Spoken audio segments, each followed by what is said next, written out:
Salve a tutti! Il video di oggi avrà lo scopo di farvi riflettere e stimolarvi così da acquisire un nuovo livello di consapevolezza. Qualche tempo fa ho partecipato ad un corso che trattava il funzionamento della mente umana e della memoria. Il professore ha puntato moltissimo sulla qualità della vita e della poca consapevolezza degli atteggiamenti. Diceva: l'uomo pensa e agisce per abitudine, tutto è uno schema, tutto è una ripetizione.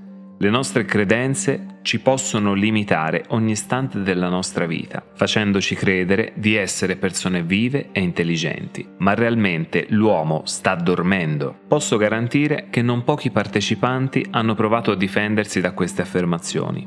Io sono un direttore di banca, pensa forse che io stia dormendo? E un altro: io sono uno studente universitario, pensa che stia dormendo? Eccetera, eccetera, eccetera.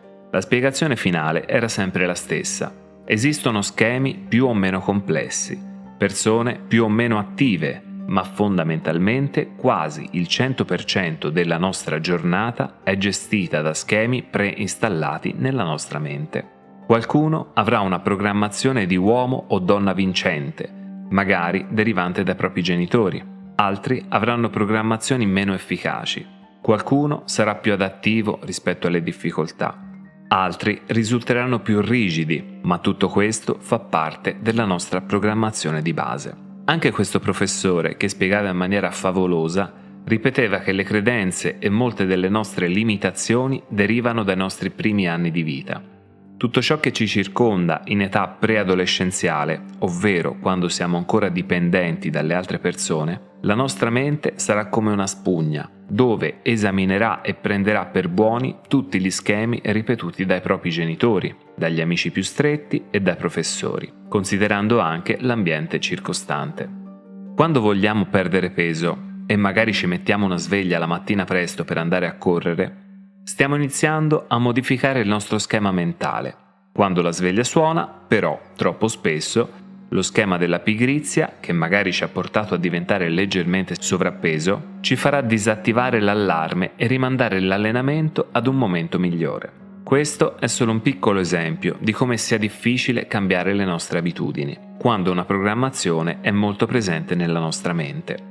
Ormai sono anni che parlo di consapevolezza e non intendo dilungarmi troppo. Oggi voglio farvi la domanda dell'anno. Quanto stai dormendo? Da 1 a 10, quanto siete consapevoli delle vostre azioni e dei vostri pensieri? Vi chiedo di fare questo piccolo gioco insieme a me.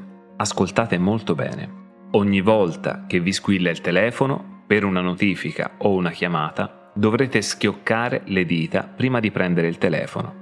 Poi, ogni volta che aprirete o chiuderete una porta o una finestra, dovrete pensare o dire il numero 1.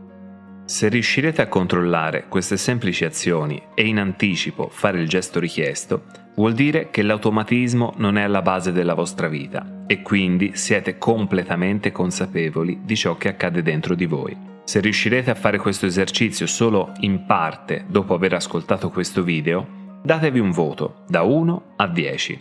Più basso sarà il vostro voto e più lavoro converrebbe fare su voi stessi. La volontà sta alla base del cambiamento. Se voglio ascoltare per esempio un mantra 21 giorni, non ci dovrebbero essere schemi disfunzionali che distraggono dal raggiungimento del proprio obiettivo. Se voglio perdere peso, la torta che ho davanti non dovrebbe creare nessun disturbo. Riconoscere di essere in parte gestiti da automatismi aiuterà a risvegliarsi dal torpore. Io ho la possibilità di scegliere ogni mio gesto, ma prima devo accorgermi di fare azioni automatiche. Più diventeremo consapevoli, più gli automatismi smetteranno di sabotarci. Posso solo dire che il secondo giorno di corso il banchiere non si reputava così sveglio.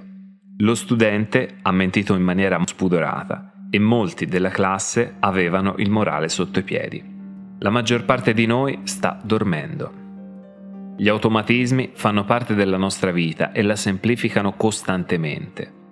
L'azione di guidare una vettura, per esempio, sarebbe molto più complessa senza lo schema preregistrato. Ma d'altro canto ci sono abitudini completamente disfunzionali per la nostra crescita e per il nostro benessere. Grazie e buona vita a tutti.